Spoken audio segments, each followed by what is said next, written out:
মেরাজের রাত্রিতে বিশ্বনবী ওই মসজিদটা ভ্রমণ করেছিলেন এবং বিশ্বনবী বলেছেন, খবরদার, স্পেশাল সাওয়াবের নিয়তে, বিশেষ সাওয়াব পাওয়া যাবে এই নিয়তে পৃথিবীর 3টা মসজিদ ছাড়া আর কোনো মসজিদে সফর করা জায়েজ। তার প্রথম হলো মসজিদুল আকসা। এই মসজিদুল আকসার ভেতরে 1 রাকাত নামাজ পড়লে 500 রাকাতের সওয়াব দেয় কে?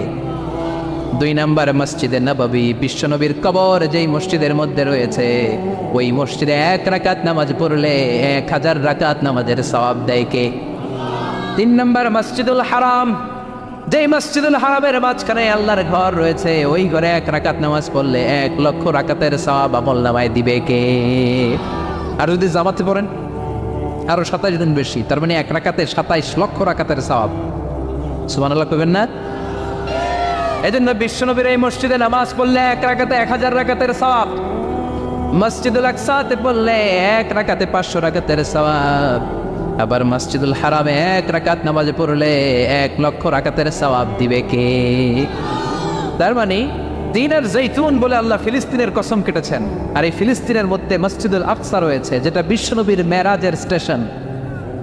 বিশ্বনবী মেরাজ করতে যে ওইখানে ব্রেক নিয়েছে, ওইখানে বিশ্বনবী ট্রানজিট নিয়েছে। বিশ্বনবীর মেরাজটা হয়েছে এইভাবে, সরাসরি রব্বুল আলামিন বিশ্বনবীকে আল্লাহর আরশে টান দিয়ে একেবারে নিয়ে যায় নাই। বিশ্বনবীকে মক্কাতুল মুকাররমা থেকে প্রথমে বিশ্বনবীকে ইয়াসরিবে নেওয়া হয়েছে। বিশ্বনবী ওনার চাচাতো বোন উম্মে হানির ঘরে শোয়া ছিলেন। সাইয়েদনা জিব্রাইল ঘরের চালটা ফাঁকা করে বিশ্বনবীকে তুলে নিয়ে হাতিমে কাবার মধ্যে বসালেন। বিশ্বনবীর গলার নিচ থেকে শুরু করে নাভি পর্যন্ত এক টান দিয়ে ছিঁড়ে ফেললেন।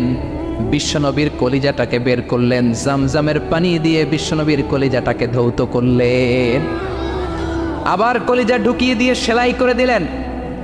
বিশ্বনবীর পুরো জীবনীতে শুধুমাত্র কেবলমাত্র কয়েকজন সাহাবা বিশ্বনবীকে উদম গায়ে দেখেছে, মানে খালি গায়ে দেখেছে। যে সমস্ত সাহাবারা বিশ্বনবীকে খালি গায়ে দেখার সুযোগ পেয়েছে, তারা বলেছে, আমরা বিশ্বনবীর গলা থেকে নাভি পর্যন্ত এই জায়গায় সেলাইয়ের দাগ দেখতে পেয়েছি। সাইয়েদনা জিব্রাইল গলা থেকে নাভি পর্যন্ত কেটে কলবটা বের করে জামজামের পানি দিয়ে ধুয়ে আবার সেট করে দিলেন। এরপর সেলাই করে দিলেন। এটাকে বলে শাক্কে সাদার, সিনা চাক। কি বলে?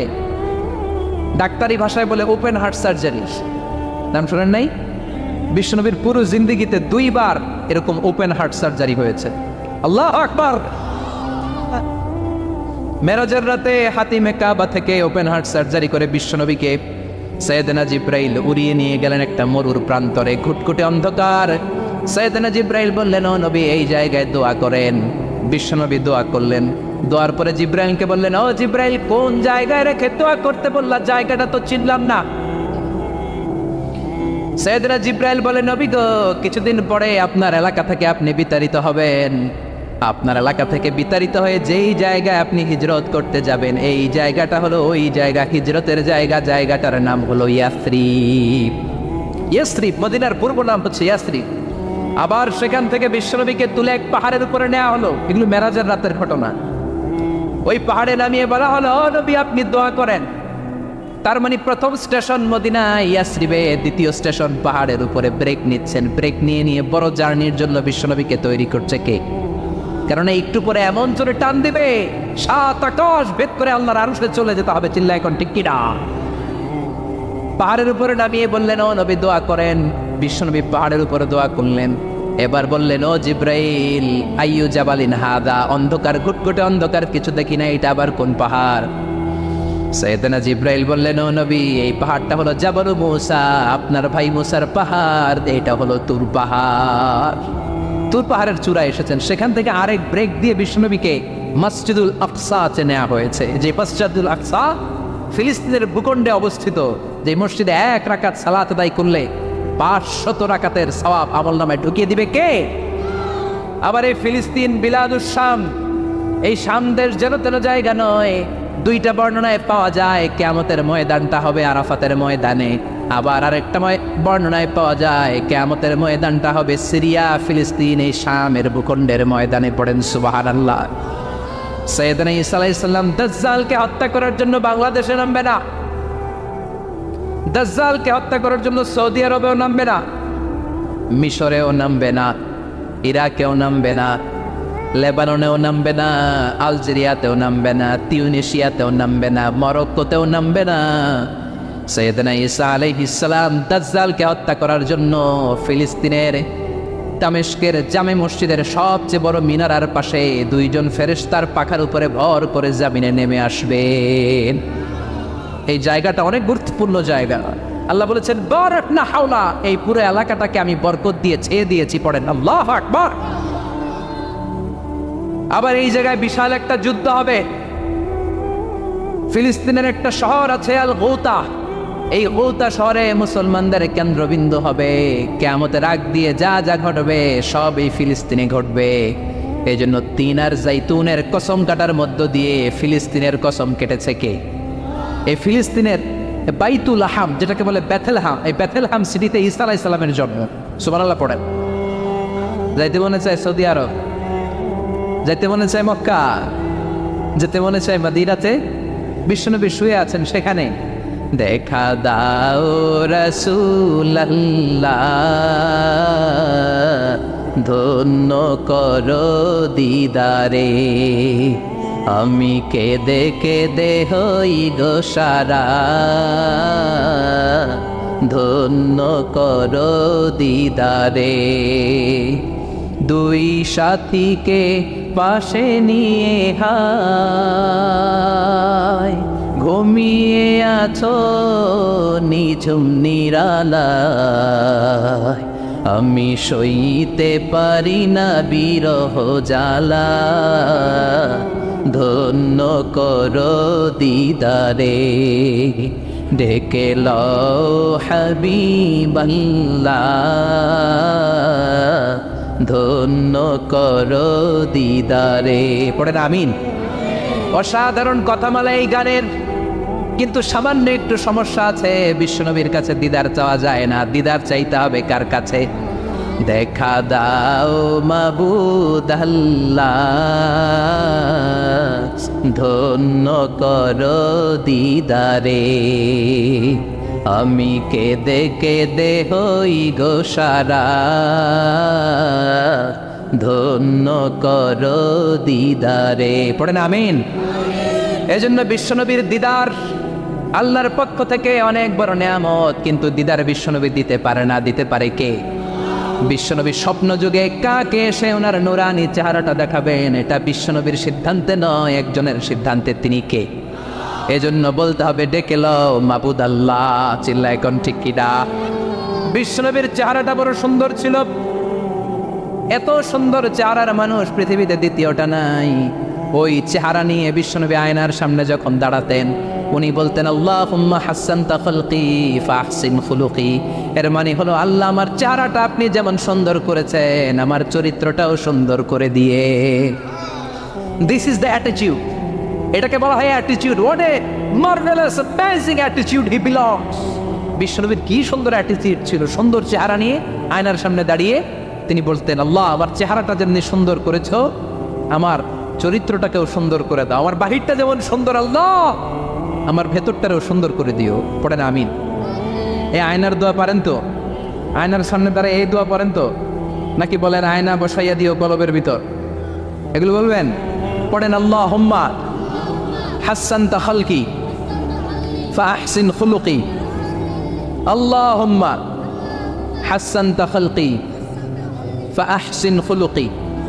হে আল্লাহ, সবাই বলেন হে আল্লাহ তুমি আমার চেহারাটা সুন্দর করেছো, তুমি আমার চরিত্রটাও সুন্দর করে দিও। আমিন। আর জোরে পড়েন আমিন।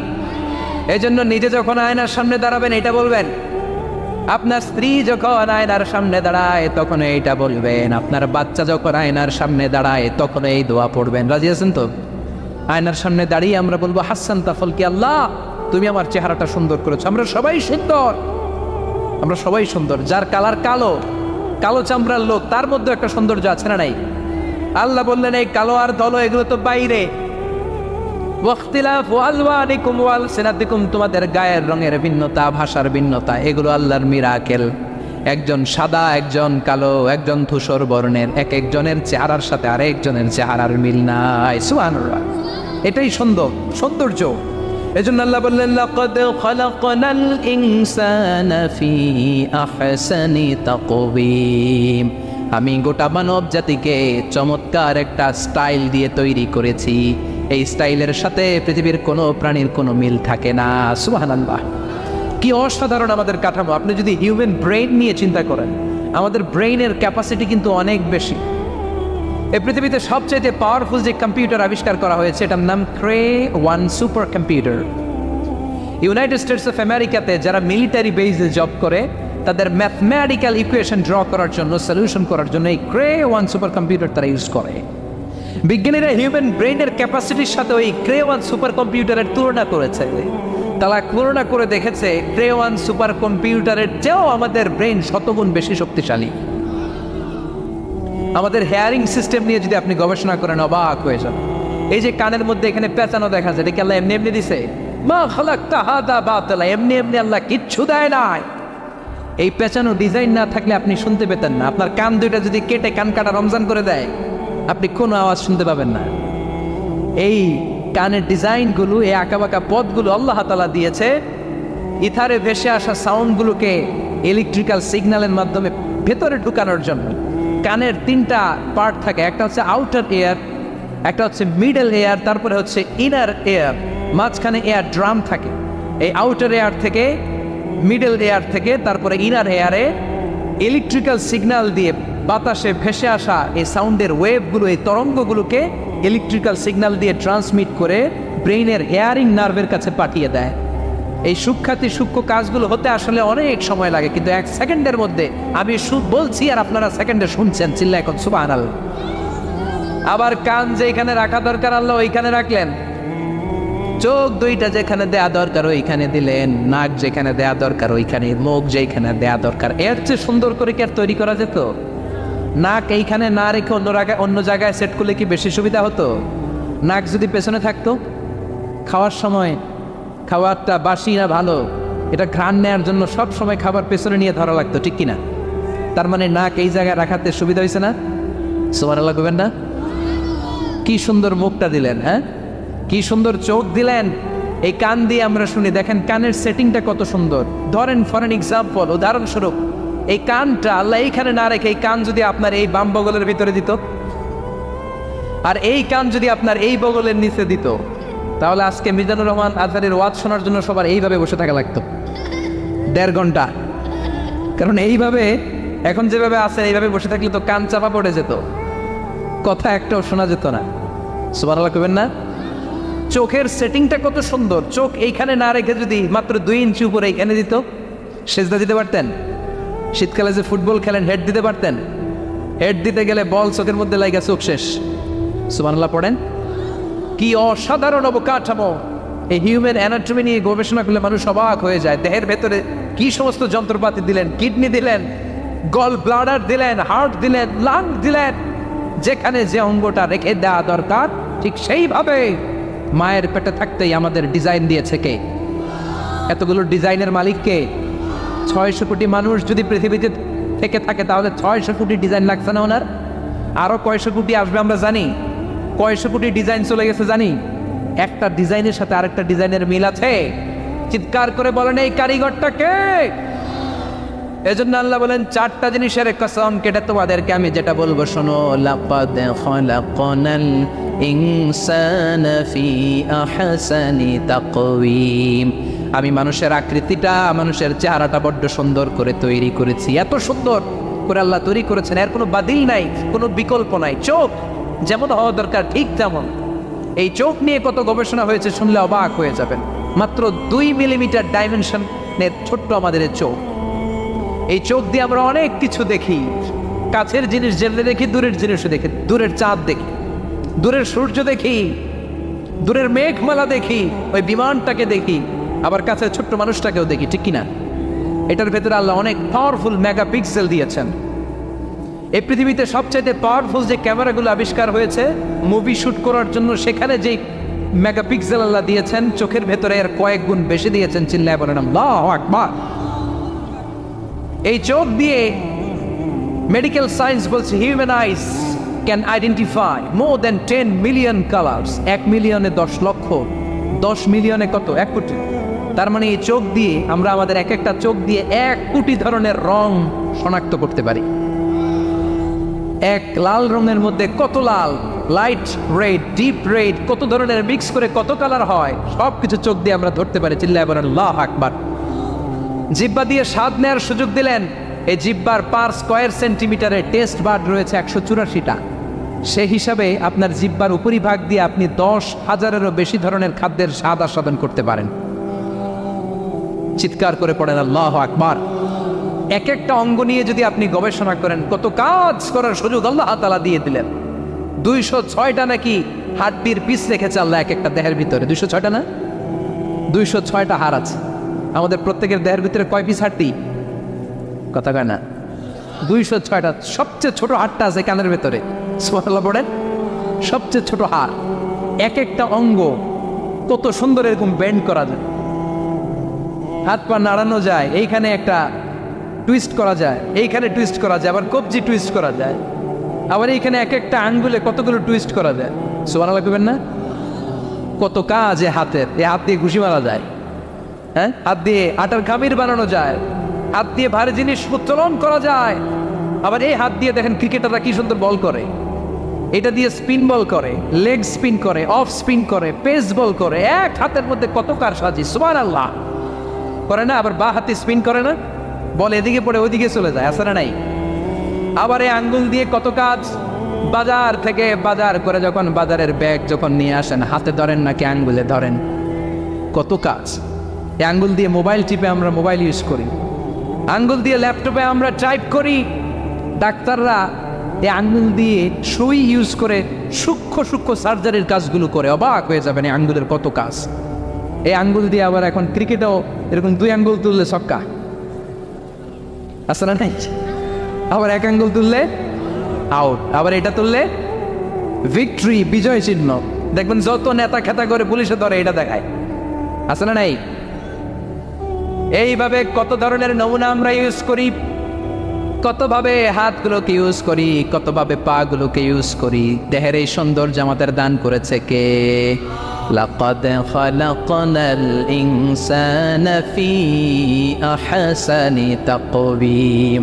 আমি মানুষকে সব চাইতে সুন্দর আকৃতিতে তৈরি করেছি। সুবহানাল্লাহ পড়েন, চিল্লায় পড়েন আল্লাহু আকবার। আল্লাহ বললেন মানুষ সব চাইতে সেরা, মানুষ হলেন সব চাইতে সেরা। মানুষ যখন সেরা হয়, মানুষের চাইতে সেরা কেউ হয় না। আবার মানুষ যদি নিকৃষ্ট হয়ে যায়, মানুষের চাইতে নিকৃষ্ট কেউ হতে পারে না, ঠিক কি না? আল্লাহ বললেন মানুষের আকৃতি আমি বড্ড চমৎকার করে বানালাম। সবচেয়ে সুন্দর আকৃতি মানুষের। সবচেয়ে সুন্দর আকৃতি কার? জোরে বলেন। সবচেয়ে বেশি মর্যাদা কার? আশরাফুল মাখলুকাত কে? আশরাফুল মাখলুকাত কে? চিল্লায়া বলেন। নাকি হাতি? রয়্যাল বেঙ্গল টাইগার শক্তিশালী না? এটা তো মানুষ খেয়ে ফেলায়, তো এটাই না আশরাফুল মাখলুকাত হওয়া দরকার? হাতি সবচেয়ে শক্তিশালী না? তো এইটাই না আশরাফুল মাখলুকাত হওয়া দরকার? এগুলো কোনটাই আশরাফুল মাখলুকাত না। আশরাফুল মাখলুকাত হচ্ছে মানুষ। আশরাফুল মাখলুকাত কি? চিল্লায় বলেন আশরাফুল মাখলুকাত কে? এজন্য আল্লাহ বললেন লাকাদ খালাকনাল ইনসানা ফি আহসানি তাকওয়িম। আমি মানুষকে চমৎকার আকৃতি দিয়ে তৈরি করেছি। সুম্মা রাদাদনাহু আসফালা সাফিলিন। আবার মানুষকে আমি একেবারে নিম্নগামী করেছি। উপরে যেমনি নিয়েছি, আবার মানুষকে নিম্নগামীও করেছি। তার মানে মানুষ যদি সম্মানিত হয়, মানুষের চেয়ে বেশি সম্মানিত কেউ হতে পারে? মানুষ যদি সম্মানিত হয়, মানুষের চেয়ে সম্মানিত হওয়ার সুযোগ কারো আছে? দলিল কি?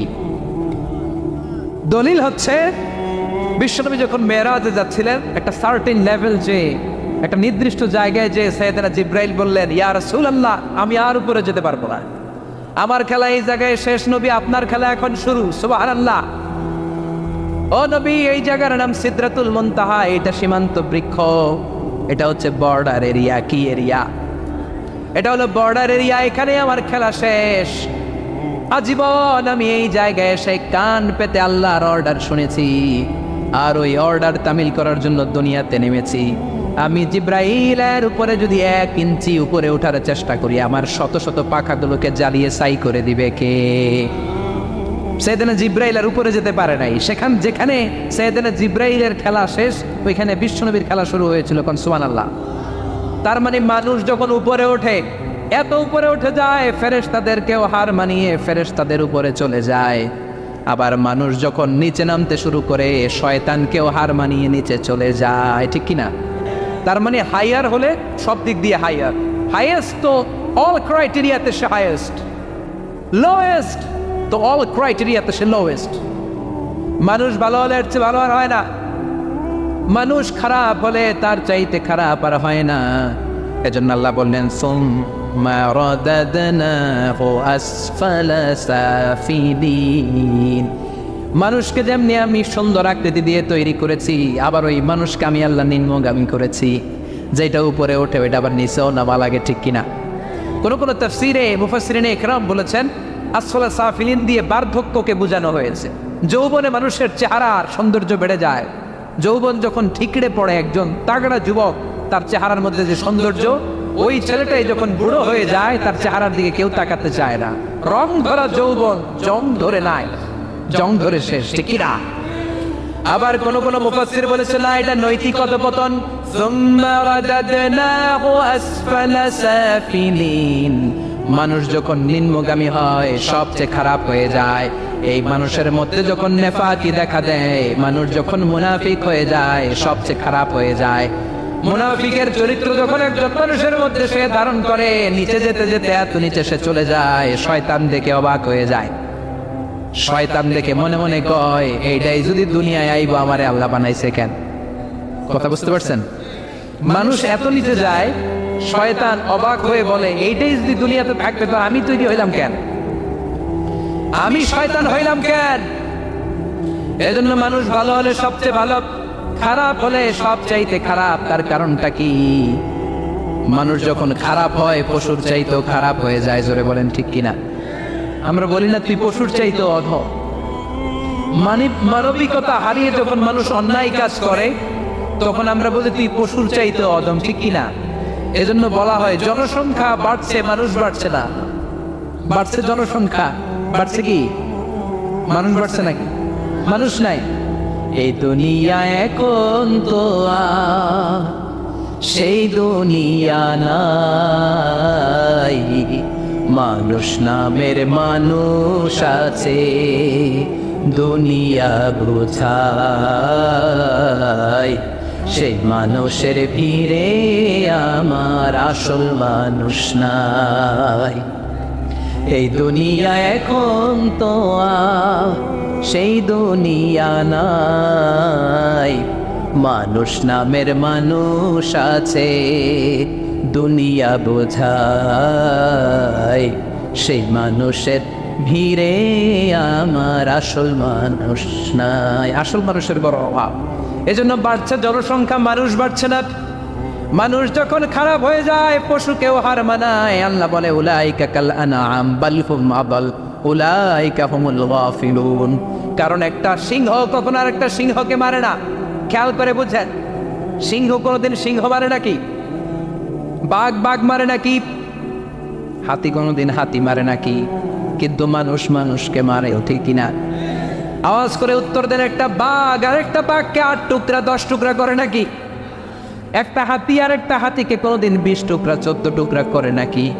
কিন্তু একটা মানুষ আর একটা মানুষকে 8 টুকরা 14 টুকরা 20 টুকরা করে, ঠিক কিনা? আল্লাহ বললেন সুম্মা রাদাদনাহু আসফালা সাফিলিন। মানুষ যখন শ্রেষ্ঠ হয়, মানুষের চাইতে শ্রেষ্ঠ যেমনি কেউ আর হতে পারে না।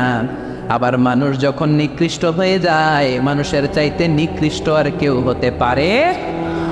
এজন্য ভালো হওয়ার দরকার আসলে নাই। তার মানে মানুষ যেমনি উপরে ওঠে আবার নিচেও নামতে পারে।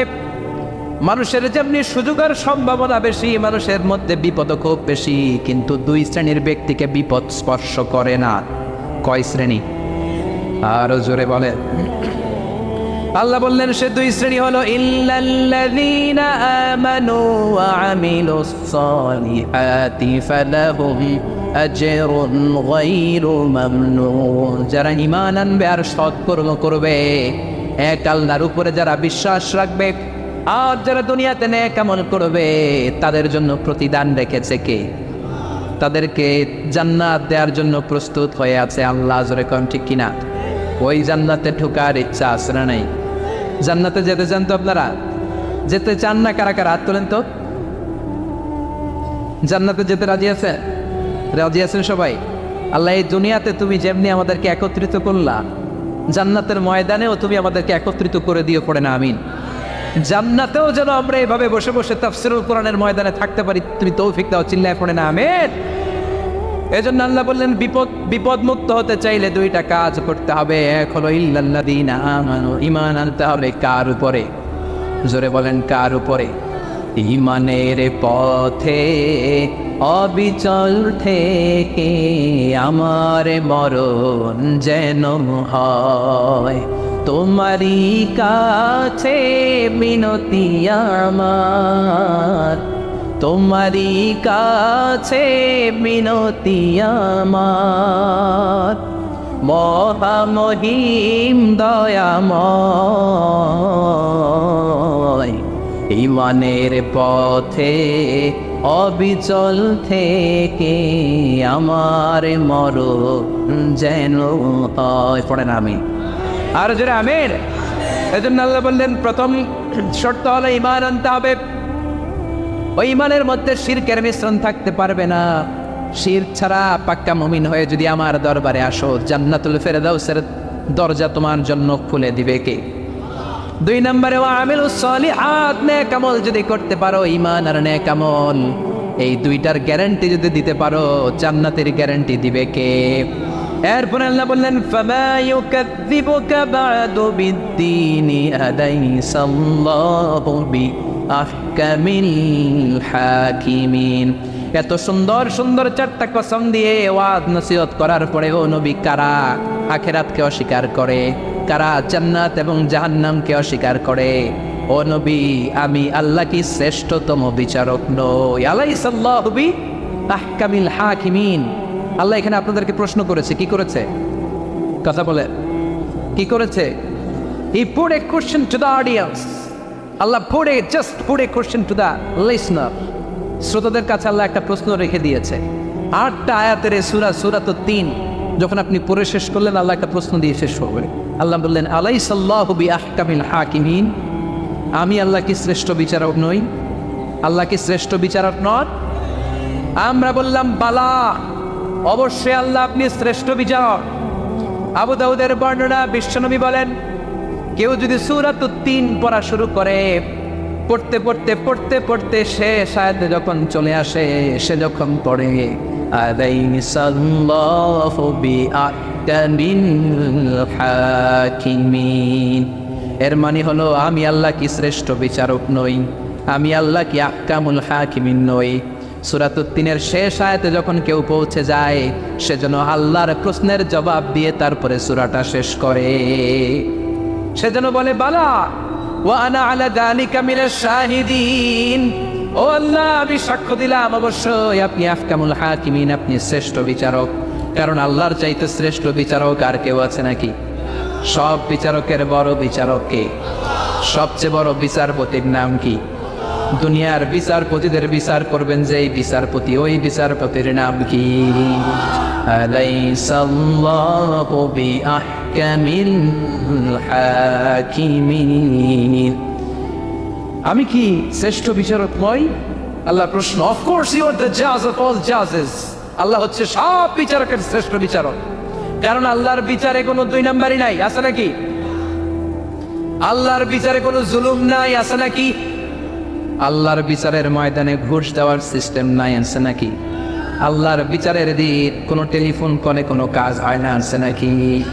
এজন্য আল্লাহ বললেন ওয়া মা আনা বিযাল্লামিন লিল আবিদ, আমার বিচারটা এত স্বচ্ছ বিচার, এত চমৎকার বিচার, এই বিচারে কেউ জুলুমের শিকার হবে না। ফামাই ইয়ামাল মিসকালা যাররাতিন খায়রান ইয়ারা ওয়া মান ইয়ামাল মিসকালা যাররাতিন শাররান ইয়ারা, আমার বিচারটা এমন বিচার, যারা পরিমাণ ভালো করেছো ওইটাই পাবা, যারা পরিমাণ খারাপ করেছো সেটাও বাবা, যে যতটুকু করেছো পরিণাম তার ততটুকু, এটাই হলো আল্লাহর বিচার, ঠিক কিনা? এরপর আল্লাহ বললেন ওয়াখফিদ লাহুমা জানাহায যুল্লি মিনার রাহমাতি ওয়া কুর রাব্বিরহামহুমা কামা রাব্বায়ানি সাগীরা। ওয়াখফিদ লাহুমা জানাহায যুল্লি মিনার রাহমা, বাবা মার জন্য রহমতের চাদর বিছিয়ে দাও। তোমার যত সম্পদ আছে মা বাবার পায়ের সামনে বিলিয়ে দাও, তোমার জীবনে বরকত দিবে কে?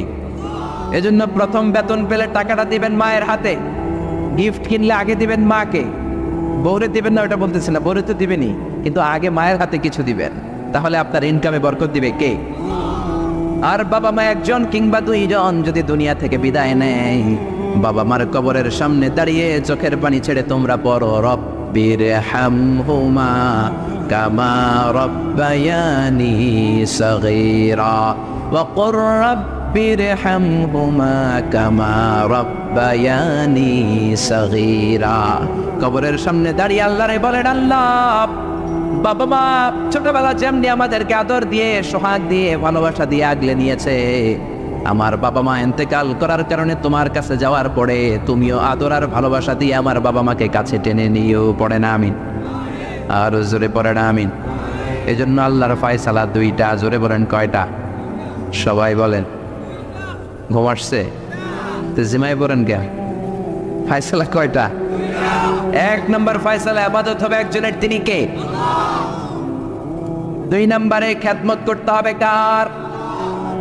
বিশ্বনবী বললেন এই পৃথিবীতে যত ভালো আমল আছে তার মধ্যে শ্রেষ্ঠ ভালো আমল হচ্ছে মা বাবার খেদমত, বিররুল ওয়ালিদাইন। এক সাহাবী বললেন আইয়ুল আমালি আফদাল ইয়া রাসূলুল্লাহ, ও নবী সবচেয়ে ভালো আমল কোনটা? বিশ্বনবী বললেন সবচেয়ে ভালো আমল তিনটা। জোরে কোন কয়টা? এক নম্বরে as-সালাতু ফি ওয়াক্তিহা, সময় মতো নামাজ, যেখানে আজান হবে ওই জায়গায় নামাজ পড়ার দরকার আছে না নাই?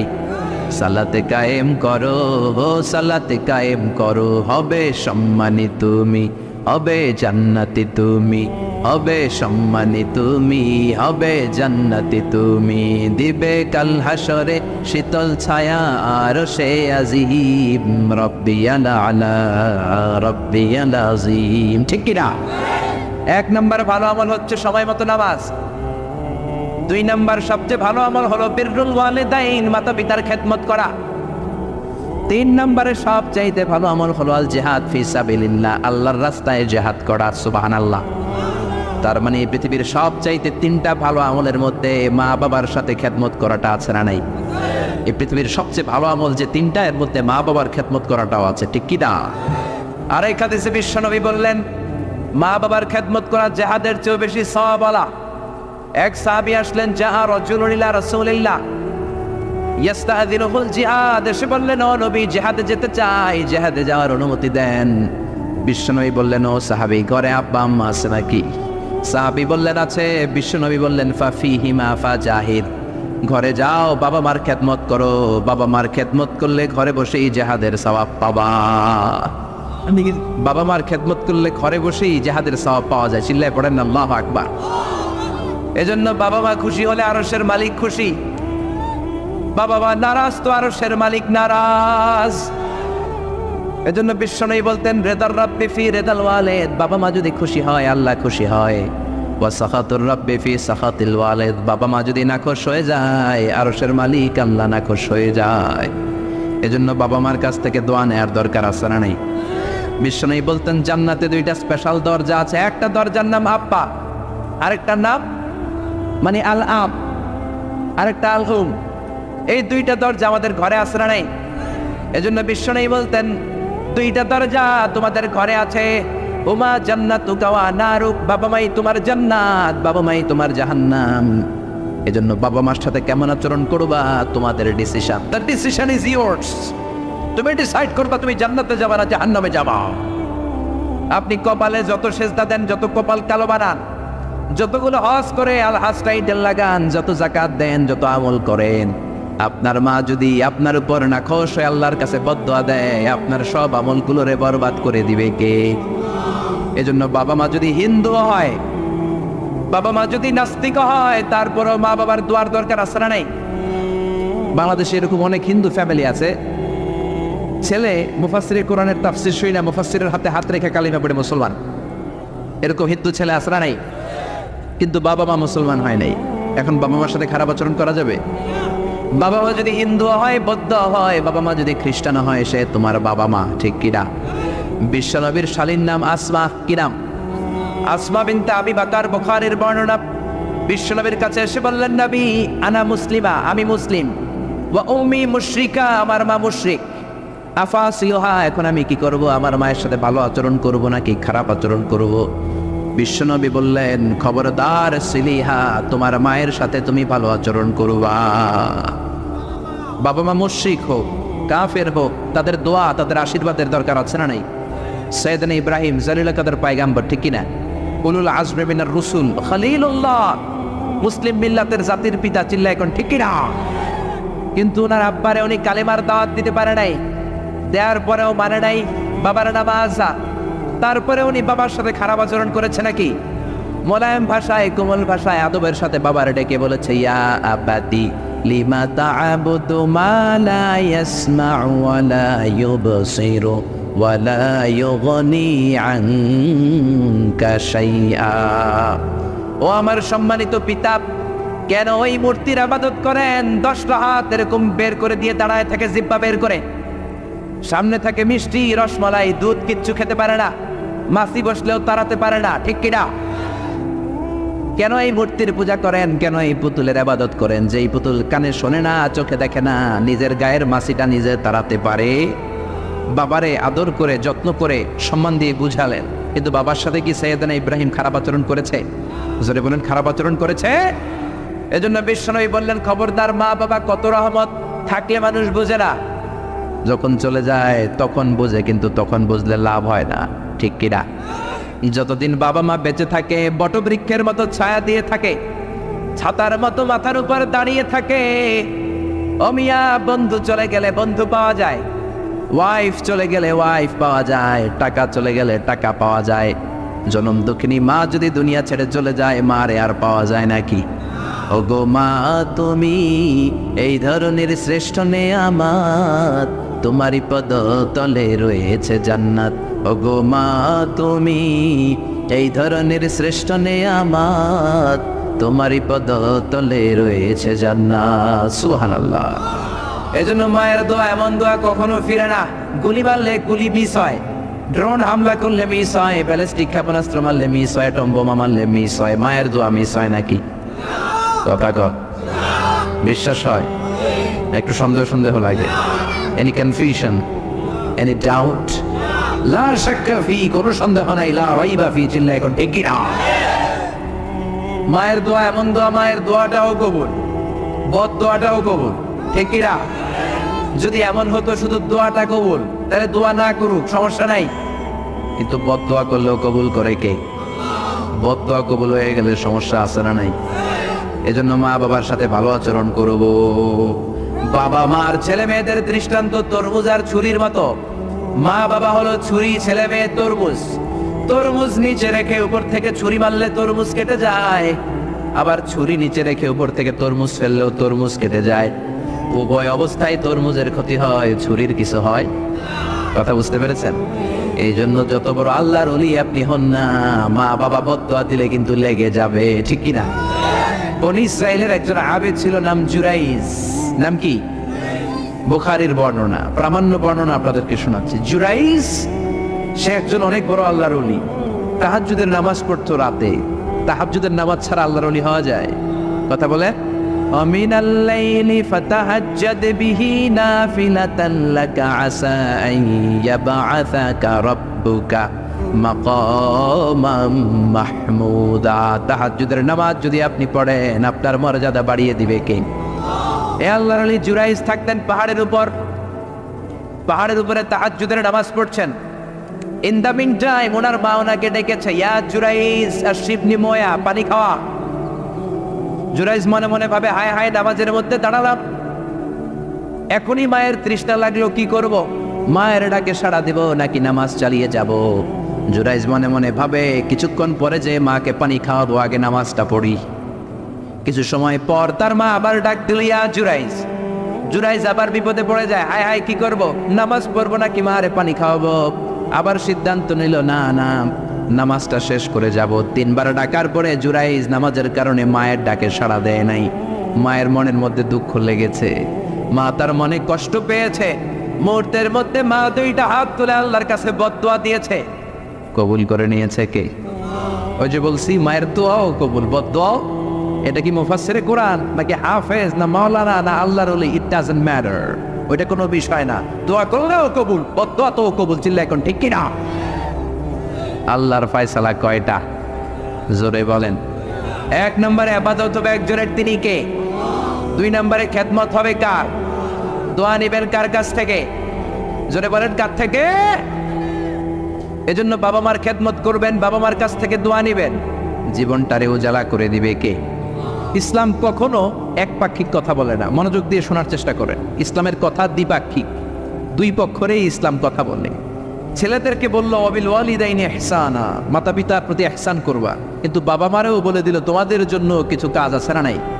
ছেলের বাবা কিংবা মেয়ের বাবা হয়েছেন এখানে কে কে? হাত তুলে দেখান তো দেখি দেখি। ছেলের বাবা মেয়ের বাবা, মাশাআল্লাহ, কম না তো। আমিও আছি আপনাদের, হাত নামান।